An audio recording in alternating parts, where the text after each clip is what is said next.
Inizio subito a fare una domanda a Fausto Brizzi. Il primo notte prima degli esami è iconico. Quanto siete rimasti fedeli nel mondo originale e quanto invece avete voluto cambiare e soprattutto nel rapportarsi con la nuova generazione?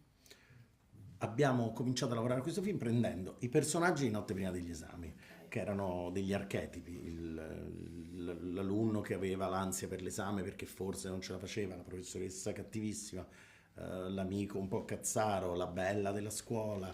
Abbiamo preso l'alternativa della scuola, erano gli stessi personaggi di Notte prima degli esami e li abbiamo rimescolati in maniera diversa. Abbiamo creato delle relazioni nuove. L'amata dal nostro protagonista non era più la figlia del professore, in questo caso la professoressa, ma la fidanzata del suo migliore amico, e quindi abbiamo creato altri tiranti emotivi che potessero creare un'altra storia, un'altra torta, però con gli stessi ingredienti.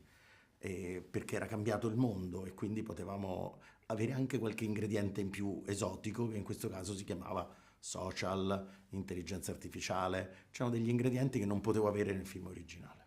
Ok, grazie. E per Gianmarco Tognazzi, che tipo di personaggio porti in questa storia? Cioè, come ti sei approcciato alla figura di questo padre che comunque... Beh, ci sono sempre dei punti in comune e dei punti di distanza. Quest'uomo è un uomo che comunque ha dovuto fare anche da madre alla figlia, però, e questo non mi è, per fortuna non è il mio percorso personale, però avendo una figlia che si è maturata l'anno scorso, ho potuto rapportarmi bene con il periodo, diciamo, non solo adolescenziale, ma quello che poi si avvicina appunto all'esame di maturità e ho cercato di applicare al personaggio di Bruno un po'.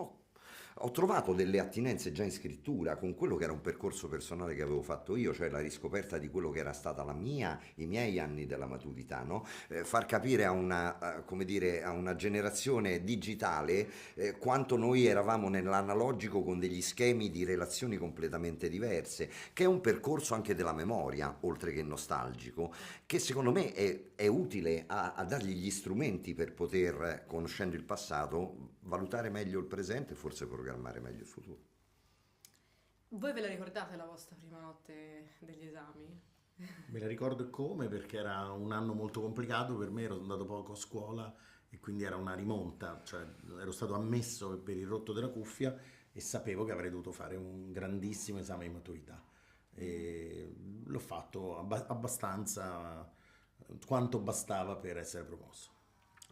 Io sapevo che sarebbe stato un Tu disastro. non ti ricordi nemmeno se sei stato Sì, promosso o no. no, no, no. Questa è la verità. No, no, non se sono stato promosso, proprio se l'ho fatta. Peggio Lui non ancora. si ricorda il voto, non si No, ricorda non mi ricordo non nulla. si ricorda se è maturato. Nemmeno io, Neanche eh. per il semplice No, No, no, è così, fidati, è così, perché come non ti ricordi niente di quello che hai detto all'esame, per cui dici, ma tutta stanzia per quale utilità poi futura? Ma detto questo, avevo una tale relatività nell'importanza per me di che cosa significasse, lo dico molto francamente, avere il pezzo di carta e la maturità, visto che non è che c'era tutto questo interesse da parte, diciamo, familiare, per cui l'onta del figlio che ho detto, sentite, come va, quello che insomma, l'ho presa con molta relatività. Invece, come padre, ero un po' più ansioso sulle sorti dei... Ma più perché sei più preoccupato da padre nei confronti dei figli. Non lo so, io l'ho vissuta molto più da padre nei confronti di mia figlia, l'esame, che su me stesso.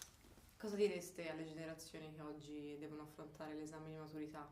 Scialla, dai, un po' più di leggerezza, nel senso che provate. peraltro Scialla è un altro bel film, Professor Allievo. Sì, Hai vedi? citato Sì, che poi non va... Non è volontariamente. un caso. Non è un Attenzione, caso. attenzione che poi probabilmente è un linguaggio che questa generazione già ha abbandonato, scialla, è una Certo, cosa ma forse perché già tu sei antica. anziano, sì, Eh sì. beh, ma io sono buono, ultra Noi in boomer. questo film continuamente ci dicevano no, non devi mandare questo emoticon perché se mandi questo emoticon è troppo, no, questo è troppo poco, Forse- questo è volgare piuttosto che questo invece è infantile. E dicevo, non sapevo questa mappatura. No, la realtà è che loro vanno talmente veloci che noi fatichiamo a stargli appresso.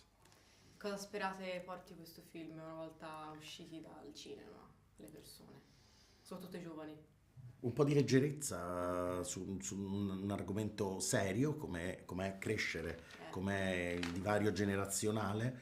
E spero soprattutto che ce ne siano tanti di spettatori che escono dal cinema e Questo. sono andati a vederlo, perché in questo momento, mai come adesso, sarebbe un segnale per il nostro cinema importante che un film di ragazzi faccia un incasso importante al Sì. cinema.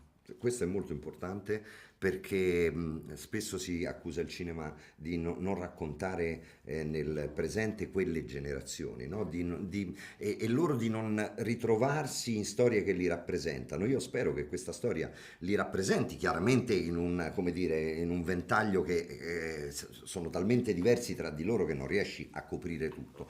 Però io spero che questo film possa, come dire, dare un senso di identificazione nel cinema, nei riferimenti cinematografici, che è quello che faceva la differenza per la nostra generazione, che rivedevamo nei nostri rappresentanti del cinema la specularità della nostra vita.